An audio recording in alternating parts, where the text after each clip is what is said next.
An old blind man sat in a freezing tower at the end of the world, tending ravens. The brothers of the Night's Watch called him Maester Aemon. Almost none of them knew they were talking to a king. To understand how he ended up there, you have to go back 300 years. Aegon the Conqueror landed with 3 dragons and 2 sisters, and within 2 years he had welded 6 of the 7 kingdoms into one. Only Dorne refused him. Every Targaryen who follows is descended from that man, and the line is far stranger than a straight drop from father to son. It runs through his son Aenys, then through Aenys' son Jaehaerys, who held the realm together for 55 years. Then through Jaehaerys' son Balon, who never wore the crown at all. Then through Balon's son Viserys, who named his daughter Rhaenyra as heir and set his own family on fire doing it. Rhaenyra lost that war, but the bloodline did not pass through the man who beat her. It passed through her son, Viserys II, and from him to Aegon IV, a king remembered mostly for legitimizing every bastard he had ever fathered, on his deathbed out of spite. Aegon spent years hinting that his own heir was not really his. That heir was Daeron II, and the rumor said his true father was Aemon the Dragon Knight, his mother's own brother. Aegon started that rumor himself.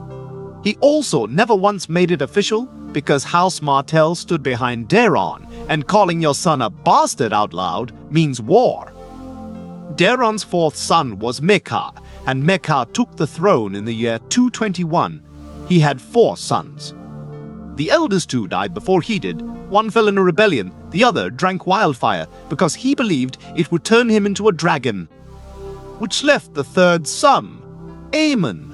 When Maekar died, a great council met, and they offered Aemon the Iron Throne. He said no. He had already forged his maester's chain, and he understood exactly what he would become if he accepted. A puppet for whoever held the regency and a permanent threat to his own younger brother. So he pushed the crown sideways to Egg. Egg became Aegon V. His son was Jaehaerys II.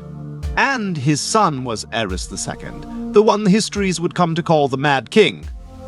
Aerys and his sister Rhaella had 3 children who lived to grow up: Rhaegar, Viserys, and a girl born during a storm on Dragonstone on the night her family lost everything, Daenerys. Rhaegar had one more son than the histories recorded, a boy by Lyanna Stark raised in the north under a different name entirely. Which means the blind old man in the tower at Castle Black was Daenerys Targaryen's great-great-uncle. And when a bastard from Winterfell arrived at the wall, and Aemon quietly took him under his wing, neither of them ever learned that the Maester was teaching his own blood. Aemon died still calling out for his brother. Egg, I dreamed that I was old,